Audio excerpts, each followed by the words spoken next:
கர்த்தருடைய பரிசுத்த நாமத்திற்கு மகிமை உண்டாவதாக.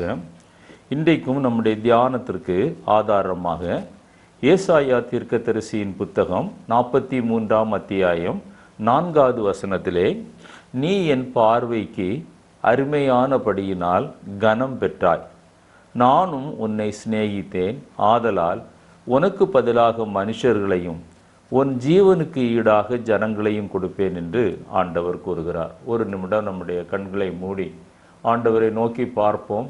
ஆண்டவரே, ஸ்தோத்தரிக்கிறோம். உம்முடைய பார்வையிலே ஆண்டவரே அருமையாய் இருக்கும்போது, ஆண்டவரே ஸ்தோத்தரிக்கிறோம். கனத்தை நாங்கள் அடையும் போது ஆண்டவரே நீர் எங்களுக்கு ஆத்துமாக்களை தருவீர் என்று இந்த வேத வசனம் சொல்லுகிறபடியினால் நாங்கள் உம்மை நன்றியோடு கூட துதிக்கிறோம். ஆண்டவரே, இந்த காலை வேளையிலும் உம்முடைய பார்வைக்கு அருமையாக, உம்முடைய பார்வையிலே நாங்கள் கனம் பெற நாங்கள் என்ன செய்ய வேண்டும் என்பதை தியானிக்க போகிறோம். நீர் எங்களோடு கூட பேசுகிறவர் நீங்கள் அல்ல, பரிசுத்த ஆவியானவர் என்று சொன்ன வேத வசனத்தின்படி அடியானை மறைத்து நீர் பேசுகிற எனக்கும் கேட்கிற ஒவ்வொருவரும் ஆசீர்வதிக்கப்பட்டு உம்முடைய பார்வையிலே அருமையானவர்களாய் கனம் பெற்றவர்களாய் மாறி ஆண்டவர் உமக்கென்று ஒரு கூட்ட ஆத்துமாக்களை ஆதாயம் பண்ண எங்கள் ஒவ்வொருவருக்கும் நீர் கிருபை செய்வீராக. உம்முடைய கரத்தில் எங்களை தாழ்த்துகிறோம், வெறுமையாக்குகிறோம். துதி கன மகிமையெல்லாம் நீரை எடுத்துக்கொள்ளும். இயேசு கிறிஸ்துவின் விலையேற பெற்ற நாமத்தில் ஜெபிக்கிறோம், ஜெபங்கேளும் ஜீவனுள்ள எங்கள் நல்ல பிதாவே, ஆமென். ஆண்டவருடைய பார்வையிலே கனம் பெற்று அவருடைய பார்வையிலே அருமையான ஒரு மனிதனாக இருந்து நீங்களும் நானும் ஆத்தும ஆதாயம் செய்ய வேண்டும் என்பது தேவனுடைய சித்தமாயிருக்கிறது, நோக்கமாயிருக்கிறது. இந்த வசனத்திற்கு நான் ஆதாரமாக 1 நாளாகமம் 4ஆம் அத்தியாயம் 9-10 வசனங்களை வாசிக்கிறேன். யாப்பேஸ் தன் சகோதரரை பார்க்கிலும் கனம் பெற்றவனாயிருந்தான். அவன் தாய், நான் துக்கத்தோடே அவனை பெற்றேன் என்று சொல்லி அவனுக்கு யாப்பேஸ் என்று பெயரிட்டாள். யாப்பேஸ் இஸ்ரவேலின் தேவனை நோக்கி, தேவரீர் என்னை ஆசீர்வதித்து என் எல்லையை பெரிதாக்கி உமது கரம் என்னோடு இருந்து தீங்கு என்னை துக்கப்படுத்தாதபடிக்கு அதற்கு என்னை விலக்கி காத்தருளும் என்று வேண்டிக் கொண்டான். அவன் வேண்டிக் கொண்டதை தேவன் அருளினார். மிக அருமையான ஒரு சாட்சி. முதலிலே நான் வாசித்தது மிக அருமையான ஒரு வாக்குத்தத்தம். அந்த அருமையான வாக்குத்தத்தம் நம்முடைய வாழ்க்கையிலே நிறைவேற நாம் இந்த யாப்பேசை போல ஒரு சாட்சி உள்ள ஜீவியத்திற்காக கடந்து வர வேண்டும். அந்த தாய் துக்கத்தோடே அவனை பெற்றாள் என்று சொல்லி யாப்பேஸ் என்று பெயரிட்டாள் என்று வேதத்திலே வாசிக்கிறோம். லூக்கா எழுதின சுவிசேஷம் 1ஆம் அத்தியாயம் 59 63 வசனங்கள் வரை நீங்கள் வாசித்து பார்ப்பீர்களேயானால், யோவான் ஸ்நானகன் பிறந்தபோது அவருக்கு பேரிடுவதை குறித்து அங்கே எழுதப்பட்டிருக்கிறது. எபிரேய வழக்கம் என்னவென்றால், தாய் தான் குழந்தைகளுக்கு பெயரை அவர்கள் தெரிந்தெடுப்பார்கள். எனவே அந்த தாய் அந்த பிரசவ காலத்திலேயோ அல்லது அந்த நாட்களிலேயோ துக்கத்தோடு பெற்றதினால் அந்த பிறந்த சூழ்நிலை, அந்த எதிர்மறையான சூழ்நிலை அல்லது அந்த குழந்தையை பராமரிப்பதற்கு போதுமான அந்த அவர்களுக்கு வாய்ப்பு வசதி இல்லாத சூழ்நிலையாக இருக்கலாம். அந்த எதிர்மறையான சூழ்நிலையிலே அந்த தாய் தன்னுடைய மகனுக்கு யாப்பேஸ் என்று பெயரிடுகிறார்கள். எலிசபெத்து தான் அந்த யோவானுக்கு யோவான் என்கிற பெயரை அவர்கள் தெரிந்தெடுக்கிறார்கள். அப்பொழுது அங்கு இருந்தவர்களெல்லாம் சொல்லுகிறார்கள், இந்த பெயர் உன்னுடைய இனத்தாரில் யாருக்கும் இல்லையே, சகரியா என்றுதானே தகப்பனுடைய பெயரை கொடுக்க வேண்டும் என்று சொன்னபோது, எலிசபெத் இல்லை, இவனுக்கு யோவான் என்று பெயரிட வேண்டும் என்று சொல்லுகிறாள். உடனே தகப்பனிடத்திலே கேட்போம் என்று தகப்பனிடத்திலே போகிறார். அவர் பேச முடியாத ஊமையாயிருக்கிறார், அவர் விசுவாசியாதபடியினாலே. அப்பொழுது ஒரு பலகையை வாங்கி அதிலே எழுதுகிறார், அங்கே யோவான் என்று எழுதுகிறார். எனவே எல்லாரும் ஆச்சரியப்பட்டார்கள் என்றும் அந்த பேர் தேவனால் கொடுக்கப்பட்ட பேர் என்று அவர்கள் ஊர்ஜிதம் பண்ணி அவரை யோவான் ஸ்நானகன் என்று யோவான் என்று பெயரிட்டார்கள் என்று லூக்காவிலே நாம் வாசிக்கிறோம். இது எபிரேயர் குடும்பங்களிலே உள்ள வழக்கம். பெண் தாய் தான் குழந்தைக்கு பெயரை தெரிந்தெடுப்பது. அதுபோல இங்கே யாப்பேசனுடைய தாய் தன்னுடைய எதிர்மறையான சூழ்நிலையை கருத்தில் வைத்து ஆண்டவரை நோக்கி பார்ப்பதற்கு ஒரு ஒரு ஒரு ஒரு ஒரு லெவலில் அல்லது ஒரு அளவில் தவறி தன்னுடைய சூழ்நிலையை முன்னிலைப்படுத்தி அங்கே யாப்பேஸ் என்று பெயரிடுகிறதை பார்க்கிறோம். நாம் வாசித்த அந்த 1 நாளாகமம் 4ஆம் அத்தியாயம் 10வது வசனத்திலே அப்படிப்பட்ட சூழ்நிலையிலே பிறந்த யாப்பேஸ் அவன் கனம் பெற்றவனாய் இருந்தான் என்று வேதத்திலே வாசிக்கிறோம். கனம் பெற்றவனாய் இருந்தான் என்று சொல்லிதான் அதற்கு பிறகு அவர் பண்ணின ஜெபத்தை வாசிக்கிறோம். இன்றைக்கு நாம் அந்த யாப்பேசை போல கர்த்தருடைய பார்வையிலே கனம் பெற, அருமையானவர்களாய் மாற, நம்ம ஆத்தும ஆதாயம் செய்ய அவருடைய ஜெபம் நமக்கு ஒரு வழிகாட்டியாக இருக்கிறது என்றால் அது மிகையாகாது. பாருங்கள், ஆண்டவர் அவர் சொல்லுகிறதான முதல் காரியம், தேவனே நீர் என்னை ஆசீர்வதியும். ஒரு ஆசீர்வாதம், உண்மையான ஆசீர்வாதம் அல்லது பூரணமான ஆசீர்வாதம் அல்லது வேதனை இல்லாத ஆசீர்வாதம் வர வேண்டும் என்றால் எபேசியர் 1:3 சொல்லப்பட்டது போல உன்னதங்களிலே ஆவிக்குரிய சகல ஆசீர்வாதங்களும் கிறிஸ்து இயேசுவுக்குள்ளாய் காணப்படுகிறது. ஆண்டவராய் இயேசு கிறிஸ்துவை எந்த ஒரு மனிதன் தன்னுடைய வாழ்க்கையிலே சொந்த இரட்சகராக ஏற்றுக்கொண்டு பிதா குமாரன் பரிசுத்த ஆவியின் நாமத்திலே தண்ணீரிலே மூழ்கி ஞானஸ்நானம் பெற்று பரிசுத்த ஆவியின் அபிஷேகம் பெற்று பரிசுத்தமாய் வாழுகிறானோ அவனுக்கு அந்த உன்னதத்தின் ஆசீர்வாதத்தை ஆண்டவர் தர சித்தமாயிருக்கிறார். 2 பேதுரு 1:3 இவ்வாறாய் சொல்கிறது, அவரை அறிகிற அறிவினாலே ஜீவனுக்கும் தேவ பக்திக்கும் உரிய எல்லாவற்றையும் அந்த ஆசீர்வாதம் நமக்கு கொண்டு வருகிறது. ஆண்டவராய் இயேசு கிறிஸ்து நம்முடைய வாழ்க்கையிலே சொந்த இரட்சகராக வரும்போது அந்த உன்னதத்தின் ஆசீர்வாதத்தினுடைய அந்த வெளிப்பாடு எப்படி என்றால், தேவனை அறிகிற அறிவு நமக்கு பெருகும், தேவ பக்தி பெருகும், அது நம்மை நித்திய ஜீவனுக்கு நேராக வழி நடத்தும். எபேசியர் 1ஆம் அத்தியாயம் 14 20 வசனங்களை வாசிக்கும்போது, குறிப்பாக 17வது வசனத்தை நான் வாசிக்கும்போது ஆவிக்குரிய ஒரு வெளிப்பாடு நமக்கு உண்டாகும், ஒரு ஞானம் உண்டாகும். கிறிஸ்தவ குடும்பத்திலே நீங்களும் நானும் பிறந்து ஒருவேளை ரட்சிக்கப்படாத சூழ்நிலையில் நீங்கள் இருப்பீர்களே, ஆனால் ரட்சிக்கப்படும் போதுதான் பிதாகுமாரன் பரிசுத்த ஆவியின் நாமத்தில் தண்ணீரிலே மூழ்கி ஞானஸ்நானம் எடுக்கும் போதுதான், பரிசுத்த ஆவியானவருடைய அபிஷேகத்தை நீங்கள் பெறும்போதுதான், பரிசுத்த ஆவியானவரால் நீங்கள் நடத்தப்படும் போதுதான் அந்த ஞானம் அல்லது அந்த தெளிவு, அந்த வெளிப்பாடு உங்களுக்கு உண்டாகிறது. ஆங்கிலத்திலே சொல்லுவோமையானால் அந்த ஸ்பிரிச்சுவல் விஸ்டம் அண்ட் ரெவலேஷன், இது ரெண்டுமே இந்த நியாய பிரமாணங்களுக்கு நீங்கள் கீழ்ப்படிந்து, தேவனுடைய சத்தியத்திற்கு கீழ்ப்படிந்து, நல் மனசாட்சியின் உடன்படிக்கையாக அவரோடு கூட நீங்கள் ஞானஸ்நானம் பெறும்போதுதான் இந்த அனுபவத்தை பெற முடியும். எபேசியர் 3ஆம் அத்தியாயத்திலே திரும்ப நீங்கள் வாசித்து பார்ப்பீர்களேயானால் 15 21 வரை வாசித்து பாருங்கள். அவர் தருகிற ஆசீர்வாதம் எப்படி இருக்கும் என்றால், நினைப்பதற்கும் வேண்டிக் கொள்வதற்கும் அதிகமாக இருக்கும். எனவே அந்த உன்னதத்திற்குரிய ஆசீர்வாதம், அந்த தேவனுடைய அறிவு, தேவ பக்தி, நித்திய ஜீவனுக்கு நேராய் செல்ல வேண்டிய பாதையை குறித்த ஒரு தெளிவு, ஒரு வெளிப்பாடு, அதெல்லாம் நம்மிடத்துல வரும்போது ஆண்டவர் சொல்லுகிறார், நினைப்பதற்கும் வேண்டிக் கொள்வதற்கும் அதிகமாக அந்த ஆசீர்வாதத்தை ஆண்டவர் தருகிறார். யாப்பேஸ் சொல்லுகிறார், ஆண்டவரே நீர் என்னை ஆசீர்வதியும். இந்த காலை வேளையிலும் நீங்களும் நானும் ஆண்டவரை நோக்கி ஜெபிப்போம், தேவனே அப்படிப்பட்ட ஒரு ஆசீர்வாதத்தை என்னுடைய வாழ்க்கையிலே தாரும்.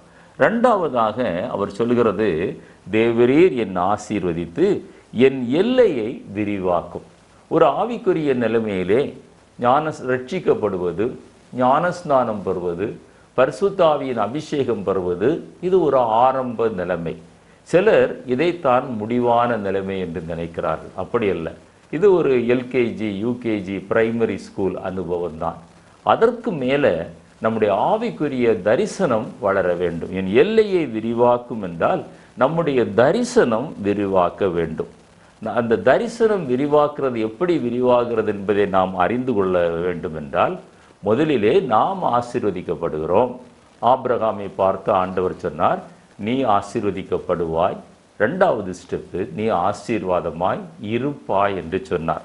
எனவே இந்த 2வது நிலைமைக்கு நீங்களும் நானும் கடந்து வரும்போது நம்மை நாமே சோதித்து அறிய வேண்டிய ஒரு கேள்வி என்னவென்றால், என்னால் யார் யார் ஆசீர்வதிக்கப்படுகிறார்கள், ஆசீர்வதிக்கப்பட்டார்கள் அல்லது ஆசீர்வதிக்கப்படுவார்கள்? பாஸ்ட் டென்ஸ்லையும் பார்க்கணும், ப்ரெசன்ட் டென்ஸ்லையும் பார்க்கணும், ஃபியூச்சர் டென்ஸ்லையும் பார்க்கணும். நான் வாழ்கிற இந்த ஆவிக்குரிய ஜீவியத்தினால ஆசீர்வதிக்கப்பட்டவர்கள், ஆசீர்வதிக்கப்படுகிறவர்கள், ஆசீர்வதிக்கப்படுபவர்கள் என்கிற 3 நிலைமையில் அந்த கண்டினியூஸ் ப்ராசஸில் நம்மிலிருந்து ஆசீர்வாதம் மற்றவர்களுக்கு கடந்து போகிறது தான் அந்த எல்லையை விரிவாக்குகிற அனுபவம். அதுதான் அந்த தரிசனத்தின் அனுபவம். எல்லையை விரிவாக்க வேண்டும் என்றால் முதலாவது நமக்கு ஒரு எல்லை இருக்க வேண்டும். ஏற்கனவே ஒரு எல்லையை நீங்கள் குறித்திருந்தால்தான் அந்த எல்லையை விரிவாக்கும் என்று நீங்களும் நானும் ஜெபிக்க முடியும். எனவே இந்த காலை வேளையிலே நீங்களும் நானும் தியானிக்க வேண்டிய ஒரு காரியம் என்னவென்றால், என்னுடைய ஆவிக்குரிய எல்லை என்ன? இத்தனை ஆண்டுகள் நான் ரட்சிக்கப்பட்டு ஞானஸ்நானம் பெற்று பரிசுத்த ஆவியின் அபிஷேகம் பெற்று ஊழியம் செய்கிற நான், என்னுடைய எல்லை என்ன? இந்த எல்லை எப்படி விரிவாக வேண்டும்? வருடங்கள் பெருகும்போது, வருடங்கள் கூடும்போது எல்லையும் பெரிதாக வேண்டும். திரைகள் விரிவாக்கப்பட வேண்டும். கயறுகள் நீளமாக வேண்டும். இடங்கொண்டு பெருக வேண்டும். இத்தனை காரியங்களும் அந்த எல்லையை பெரிதாக்குகிற அனுபவத்திலே வருகிறது. அதற்கு நான் ஒரு வசனத்தை உங்களிடத்திலே வாசிக்கிறேன். ஏசாயா 54ஆம் அத்தியாயம் முதல் 3 வசனங்களை வாசிக்கிறேன். பிள்ளை பெறாத மலடியே மகிழ்ந்து பாடு, கற்ப வேதனைப்படாதவளே கம்பீரமாய் பாடி ஆனந்த சத்தமிடு. வாழ்க்கைப்பட்டவளுடைய பிள்ளைகளை பார்க்கிலும் அநாதி ஸ்திரீயினுடைய பிள்ளைகள் அதிகம் என்று கர்த்தர் சொல்லுகிறார். உன் கூடாரத்தின் இடத்தை விசாலமாக்கு. இதுதான் நம்முடைய எல்லையை விரிவாக்குகிற அனுபவம். உன் வாசஸ்தலங்களின் திரைகள் விரிவாகட்டும், தடை செய்யாதே. நம்முடைய வாழ்க்கையிலே என்ன தடைகள்? நம்மிலிருந்து உண்டாகிற தடைகள், வெளியிலிருந்து வருகிற தடைகள். ஆவிக்குரிய தரிசனம் அந்த எல்லை விரிவாக்க முடியாமல் தேங்கின நிலைமையிலே நீங்களும் நானும் காணப்படுவோமேயானால், ஆண்டவர் இந்த காலை வேளையிலே சொல்லுகிறார், தடை செய்யாதே. அப்ப தடை செய்யாதே என்றால் என்ன தடை என்பதை நீங்களும் நானும் கண்டுபிடிக்க வேண்டும். உன் கயிறுகளை நீளமாக்கி உன் முளைகளை உறுதிப்படுத்து. நம்முடைய திரைகள் விரிவாகணும், கயிறுகள் நீளமாகணும். இந்த திரைகளை தாங்குகிற அந்த முளைகள் கிறிஸ்துவென்கிற அந்த அஸ்திபாரத்திலே உறுதியாக நடப்படணும். அப்படி படும்போதுதான் ஆவியானவர் சொல்லுகிறார், நீ வலப்புறத்திலும் இடப்புறத்திலும் இடங்கொண்டு பெருகுவார். உன் சந்ததியார் ஜாதிகளை சுதந்திரித்து கொண்டு பாழாய் கிடந்த பட்டணங்களை குடியேற்றுவிப்பார்கள். இதுதான் அந்த யாப்பேசனுடைய ஜெபம். என்னுடைய எல்லைகளை விரிவாக்கும். நம்முடைய எல்லை என்ன? வாட் இஸ் நம்முடைய கரண்ட் ஸ்டேட்டஸ் அல்லது பிரசன்ட் எல்லை என்ன? நம்முடைய அந்த எல்லை என்ன அளவிற்கு நீங்களும் நானும் விரிவாக விரும்புகிறோம்? அதற்கு தடைகள் நம்முடைய வாழ்க்கையிலே காணப்படுகிறதா? அந்த தடைகள் நீக்கப்பட வேண்டும். அப்பொழுது ஜாதிகளை உனக்கு சொந்தமாய் தருவேன் என்று முதலிலே ஏசாயா 43:4 சொன்ன வாக்கு தத்தத்தை ஆண்டவர் எப்படி அடைய வேண்டும் என்பதை இங்கே நமக்கு அவர் சுட்டி காட்டுகிறார். பாருங்க, ஒரு நாளும் நீங்களும் நானும் தடை செய்யக்கூடாது. ஆவிக்குரிய ஜீவியத்தை நீங்களும் நானும் தடை செய்யக்கூடாது. அதுதான் முளைகள் உறுதிப்பட வேண்டும், தடைகள் நீக்கப்பட வேண்டும். அதன் நிமித்தம்தான், அதனுடைய பலன்தான் உன்னுடைய சந்ததியார். ஒருவேளை நீங்க செய்கிற ஊழியத்தில் உங்களால் அந்த பலனை காண முடியாவிட்டாலும் உங்களுடைய சந்ததி அந்த பலனை காணும். அவர்கள் சுதந்திரிப்பார்கள், பாழாய் கிடந்த பட்டணங்களிலே அவர்கள் குடியேற்றுவார்கள். இப்படிப்பட்ட ஒரு ஆசீர்வாதத்தை தான் யாப்பேஸ் ஜெபிக்கிறார். இன்றைக்கு நம்முடைய ஆவிக்குரிய வாழ்க்கையில் ஆண்டவரே என்னை ஆசீர்வதியும் என்று சொல்லும்போது என்ன ஆசீர்வாதம்? அந்த ஆவிக்குரிய உன்னதத்திற்குரிய ஆசீர்வாதம், அந்த தரிசனம் விரிவாகிற ஒரு ஆசீர்வாதம். யாப்பேசுடைய ஜெபத்திலே 3வது பகுதியிலே அவர் என்ன சொல்கிறார்? இது எப்படி நடக்கும், எப்படி சாத்தியமாகும் என்று சொல்லும்போது, உமது கரம் என் மேல் இருந்து என்று சொல்லுகிறார். நம்மால் முடியாததை ஆண்டவர் நமக்காக செய்வார். எஸ்ரா 7:9 வாசித்து பாருங்கள். தேவனுடைய தயவுள்ள கரம் என் மேல் இருந்தபடியினால நான் எருசலேமுக்கு நேராக வந்தேன். அர்த்தசஷ்டா ராஜாவினிடத்திலிருந்து அதிகாரம் பெற்றுக்கொண்டு, தயவு பெற்றுக்கொண்டு, அன்றைக்கு எஸ்ரா அந்த இடிந்து போன அந்த மதிலை, ஆலயத்தை கட்டுவதற்காக எஸ்ரா, நெகேமியா போன்றவர்கள் வந்தார்கள் என்றால் அவர்கள் பயன்படுத்துகிற ஒரு பதம் என்னவென்றால், தேவனுடைய தயவுள்ள கரம் எங்கள் மேல் இருந்தது. எஸ்ரா 8ஆம் அத்தியாயம் 22வது வசனத்தை வாசித்து பாருங்கள். தேவனுடைய கரம் எங்கள் மேல் இருந்தபடினால, அந்த கரத்தின் வல்லமையே நாங்கள் முற்றிலும் சார்ந்திருந்தபடியினால, நாங்கள் வழியிலே போகும்போது எங்களை தாக்குகிற திருடர்கள் உண்டென்று எங்களுக்கு தெரியும். ஆனாலும் நாங்கள் ராஜாவின் உதவியை கேட்கவில்லை. ஏனென்றால் நாங்கள் தேவனை நம்பி இருக்கிறோம், நாங்கள் வெட்கப்படுவதில்லை என்பதை நாங்கள் அறிந்திருக்கிறோம் என்று எஸ்ரா சொல்லுகிறார். அவ்வளவு அசையாத ஒரு நம்பிக்கை தேவனுடைய தயவுள்ள கரத்தின் மேலே. 31வது வசனத்தில் நீங்கள் வாசிக்கும் போது எஸ்ரா 8:31 சத்துருவுக்கு பதிவிருக்கிறவர்களுக்கும் அவருடைய கரம் எங்களை தப்புவித்தது என்று சொன்னார். அவர் நம்பின பிரகாரமே, அவர் விசுவாசித்த பிரகாரமே அந்த கரம் அவர்களை தப்புவித்தது. அப்படியே நெகேமியாவையும் சொல்வதெல்லாம் பார்க்க முடியும். அப்பொழுது நெகேமியா சொல்கிறார், அப்பொழுது கர்த்தருடைய தயவுள்ள கரம் எங்கள் மேல் இருக்கும்போது நாங்கள் செய்வதெல்லாம் எங்களுக்கு வாய்த்தது என்று சொல்லுகிறார். 52 நாட்களில் அந்த மதிலை கட்டி முடித்தார் என்றால் அதற்கு அவர் சொல்லுகிற ஒரு காரியம் என்னவென்றால், எங்கள் தேவனுடைய தயவுள்ள கரம் எங்கள் மேல் இருந்தது. சங்கீதம் 1:3 நம்ம வாசிக்கும்போது, சங்கீதம் 1ஆம் அத்தியாயம் 3வது வசனத்திலிருந்து வாசிக்கும்போது, சத்தியத்தின்படி நீங்களும் நானும் நடந்தோம்னா நிச்சயமாகவே இந்த ஆசீர்வாதம் நம்முடைய வாழ்க்கையில் வரும். அவன் நீர்க்கால்கள் ஓரமாய் நடப்பட்டு தன் காலத்தில் தன் கனியை தந்து இலையுதிராதிருக்கிற மரத்தை போல் இருப்பான், அவன் செய்வதெல்லாம் வாய்க்கும் என்று வேதத்திலே வாசிக்கிறோம். ஆண்டவருடைய சத்தியத்திற்கு கீழ்ப்படுகிற பிள்ளைகள், ஆசீர்வாதத்தை நாடுகிற பிள்ளைகள், தரிசனம் விரிவாக வேண்டும் என்று நினைக்கிற பிள்ளைகள், தன்னுடைய திரைகளை விரிவாக்கி முளைகளை உறுதிப்படுத்தி கயிறுகளை நீளமாக்கி, ஆண்டவரே நான் உம்முடைய ராஜ்யத்தை கட்ட வேண்டும் என்று நினைக்கிற பிள்ளைகளுடைய வாழ்க்கையில அந்த காரியங்கள் நடக்கும். ஆதியாகமம் 39ஆம் அத்தியாயம் 2-3 வசனங்களை நீங்க வாசித்து பார்த்தீங்கன்னா, கர்த்தர் யோசேப்போடே இருந்தார், அவன் காரிய சித்தி உள்ளவனானான். போத்திபார் வீட்டில் அவன் காரிய சித்தி உள்ளவனாயிருந்தான்.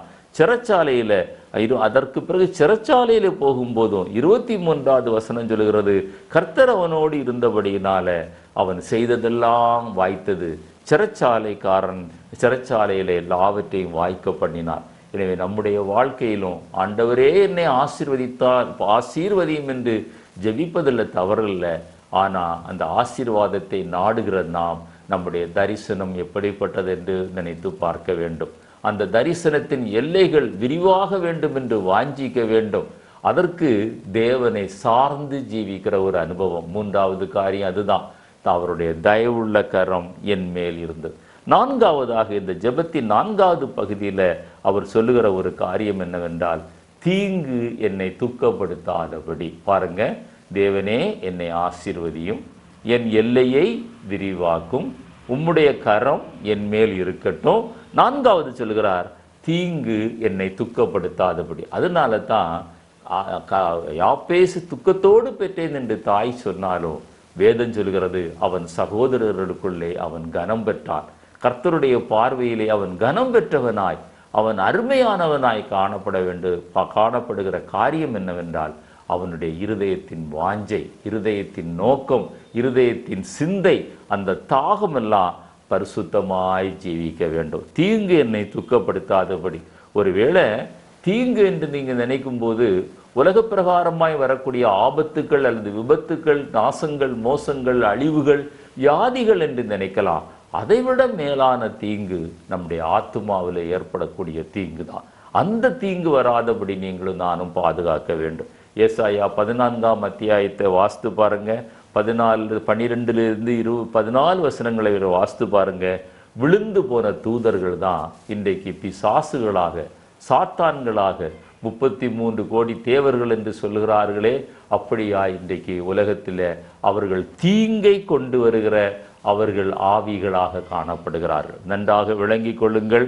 அந்த ரோமர் 5:12 வாசித்து பார்த்தீங்கன்னா, இந்த தீங்கு வருவதற்கு காரணம் என்ன? முதலாவது விழுந்து போன தூதன், விழுந்து போன தூதர் கூட்டம். 2வது ஆதாம் மூலமாக, முதல் ஆதாம் மூலமாக மனிதனிடத்துல உலகத்துல இந்த தீங்கு பிரவேசித்தது என்று ரோமருக்கு எழுதின நிருபம் 5ஆம் அத்தியாயம் 12வது வசனம் நமக்கு சொல்கிறது. அந்த முதலாம் ஆதாம்னால வந்த தீங்கிலிருந்து நீங்களும் நானும் தப்ப வேண்டும் என்றால் 2ஆம் ஆதாம் ஆகிய ஆண்டவராய் இயேசு கிறிஸ்துவை நீங்களும் நானும் சொந்த இரட்சகராக ஏற்றுக்கொள்ள வேண்டும். அந்த அனுபவம் நம்முடைய வாழ்க்கையிலே வர வேண்டும். மூன்றாவதாக நம்மிலிருந்து வெளிப்படுகிற தீங்கு, நம்மிலிருந்து மனிதனிலிருந்து வெளிப்படுகிற தீங்கு.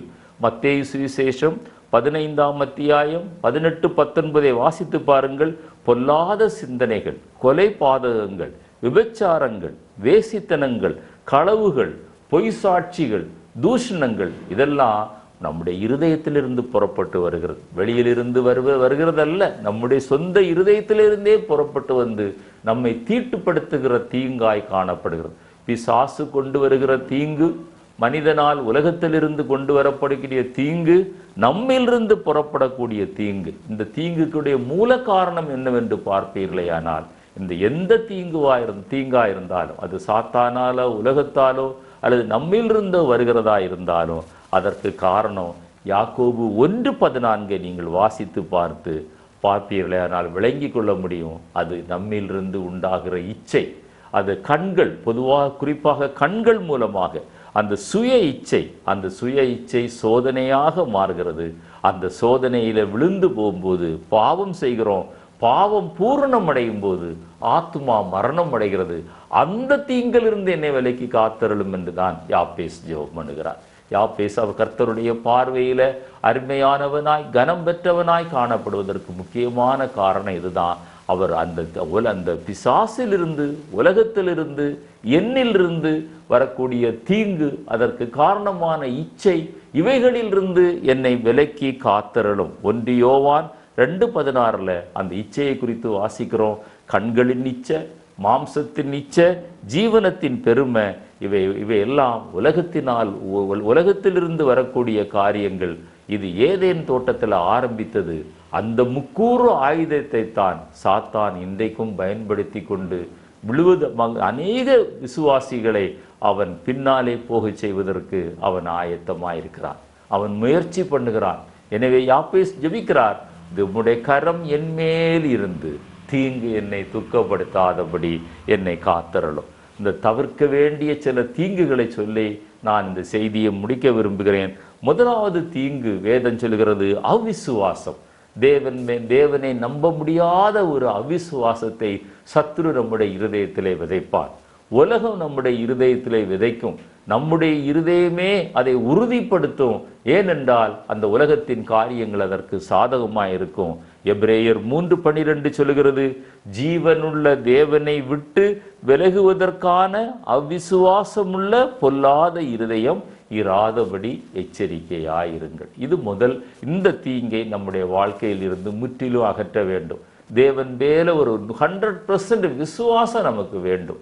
அவ்விசுவாசம் வராதபடி ஒவ்வொரு நாளும் நம்மை பாதுகாத்து கொள்ளணும். அதுதான் யாப்பேசனுடைய ஜெபமாயிருந்தது. அடுத்ததாக இரண்டாவது தீங்கு என்னவென்றால் நம்முடைய சிந்தனை மண்டலம். யாக்கோபு 3:14 இருதயத்துல கசப்பான வைராக்கியம், விரோதம், பொறுமை, சத்தியத்திற்கு விரோதமான காரியங்கள் நம்முடைய வாழ்க்கையில இருக்கிறதா என்று அலசி ஆராய்ந்து பார்க்க வேண்டும். அந்த பொல்லாத சிந்தனைகளை நம்மை விட்டு அகற்ற வேண்டும். பாருங்க, அவிசுவாசத்தை அகற்ற வேண்டும், பொல்லாத சிந்தனைகளை அகற்ற வேண்டும். 4:16 யாக்கோபு 4:16 வீம்புகள்ல மேன்மை பாராட்டுகிற ஒரு அனுபவம், அது பொல்லாங்கை கொண்டு வரும் என்று அங்கே ஆவியானவர் எழுதி வைத்திருக்கிறார். தவறான காரியங்கள்ல மேன்மை பாராட்டி அதனால ஆண்டவரை விட்டு பின்வாங்குகிற, தூரமாய் விலகி போகிற தீங்கிலிருந்து ஆண்டவர் நம்மை காக்க வேண்டும். ரோமர் 12:9 சொல்கிறது, தீமையான காரியங்கள், கிரியைகள். அதாவது என்ன தீமையான காரியங்கள்? ஒரு சில காரியத்தை சொல்லுகிறேன். மாயமற்ற ஒரு அன்பு நம்முடைய வாழ்க்கையிலே காணப்பட வேண்டும். தீமையை வெறுக்கிற ஒரு அனுபவம் காணப்பட வேண்டும். நன்மை செய்கிறவர்களாய் நாம் இருக்க வேண்டும். இது நம்முடைய வாழ்க்கையில வரும்போதுதான் தீமையான காரியங்கள், கிரியைகள் நம்மை விட்டு அகன்று போகும். அதை 2 யோவான்ல வாசிக்கும் போதும் 9-11 வசனங்கள் வரை நீங்க வாசித்து பார்த்தீங்கன்னா, கிறிஸ்துவின் உபதேசத்துல நிலைத்திருந்தா இந்த தீமையான கிரியைகள் நம்முடைய வாழ்க்கையில வராது.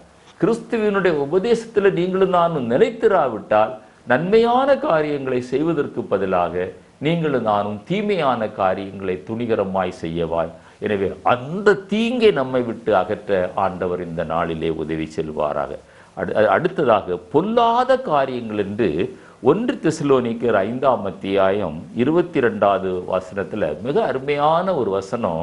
அவர் அது என்னன்னா, பொல்லாங்காய் தோன்றுகிற காரியங்களை விட்டு விலகுங்கள் என்று ஆவியானவர் எழுதவில்லை.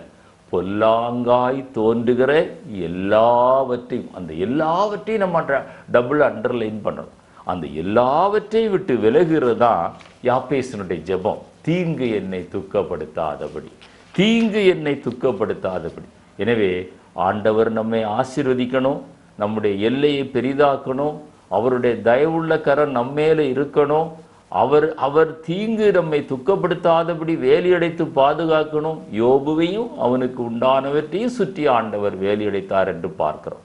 இதற்கெல்லாவற்றுக்கும் பரிகாரம் இதை எப்படி அடைவதென்றால், நான் ஆரம்பத்திலே சொன்னேன், ஆண்டவராய் இயேசு கிறிஸ்துவை நம்முடைய வாழ்க்கையிலே சொந்த இரட்சகராக ஏற்றுக்கொள்ள வேண்டும். கிறிஸ்தவ குடும்பத்தில் பிறந்திருக்கலாம், கிறிஸ்துவ பேர் இருக்கலாம், கிறிஸ்தவ ஆலயத்தில் நீங்கள் போய் கொண்டிருக்கலாம். ஆனால் கிறிஸ்து உங்களை ஆளுகை செய்கிற இரட்சகராக மாறி இருக்கிறாரா? நீங்கள் பிதா குமாரன் பரிசுத்தாவி நாமத்தில் தண்ணீரிலே மூழ்கி ஞானஸ்நானம் பெற்றிருக்கிறீர்களா? நல்மனசாட்சியின் உடன்படிக்கையாக இந்த பரிசுத்தமாய், இந்த உலகத்தில் அசுத்தம் நிறைந்த இந்த உலகத்தில் பரிசுத்தமாய் வாழ பரிசுத்தாவியானவருடைய அபிஷேகத்தை பெற்றிருக்கிறீர்களா? பரிசுத்தாவியானவரால் நடத்தப்படுகிறீர்களா? இதுதான் பரிகாரம். இது இயேசுவை உங்களுடைய வாழ்க்கையில ஏற்றுக்கொள்ளுங்கள்.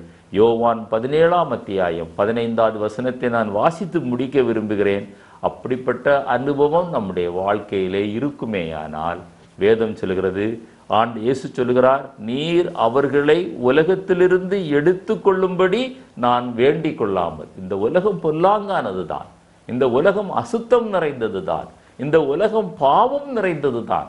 இந்த உலகத்தில் பாவம் செய்வதற்கு எல்லா வாய்ப்புகளும் இலவசமாய் கிடைப்பது உண்மைதான்.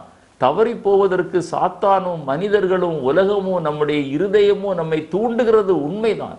அந்த சூழ்நிலையெல்லாம் அறிந்த ஆண்டவர் அவர் பிதாவை பார்த்து சொல்கிறார், எனவே இந்த ஜனங்களை நீர் உலகத்திலிருந்து எடுத்துக்கொள்ளும் என்று நான் வேண்டிக் கொள்ளலப்பா. நான் என்ன வேண்டிக் கொள்கிறேன்? நீர் அவர்களை தீமையினின்று காக்கும்படி வேண்டிக் கொள்கிறேன் என்று சொல்கிறார். இந்த ஜெபந்தான் நம்முடைய வாழ்க்கையில், ஆண்டவரே தீங்கு என்னை துக்கப்படுத்தாதபடி. ஒவ்வொரு நாளும் நம்ம சொல்ல வேண்டிய காரியம், ஆண்டவரே நீர் என்னை ஆசீர்வதிக்க வேண்டும், என்னுடைய எல்லை பெரிதாக வேண்டும், ஆண்டவரே என்னுடைய தரிசனம் பெரிதாக வேண்டும், அதற்கு உம்முடைய கரம் என் மேல் அமர வேண்டும். அதைவிட மேலான ஒரு அனுபவம் இந்த உலகத்திலிருந்து, சாத்தானிலிருந்து, மனிதர்களிடத்திலிருந்து, என்னிலிருந்து வருகிற எல்லா தீங்குகளுக்கும் என்னை விலக்கி பாதுகாத்தருளும். தேவன் தாமே நம் ஒவ்வொருவருக்கும் அப்படிப்பட்ட கிருபைகளை தருவாராக. இந்த செய்தி உங்களுக்கு ஆசீர்வாதமாயிருந்தால் மற்றவர்களுக்கு அறிமுகப்படுத்துங்கள், எங்களுக்காக ஜெபியுங்கள். நாங்களும் உங்களுக்காக ஜெபிக்கிறோம். கர்த்தர் தாமே அவர் நம்மை ஆசீர்வதித்து நம்முடைய எல்லையை பெரிதாக்கி அவருடைய தயவுள்ள கரத்தை நம்மேல் வைத்து தீங்கு நம்மை துக்கப்படுத்தாதபடி வேலியடைத்து பாதுகாத்து நம்மை நித்தியத்திற்கு நேராக வழி நடத்துவாராக. ஆமென்.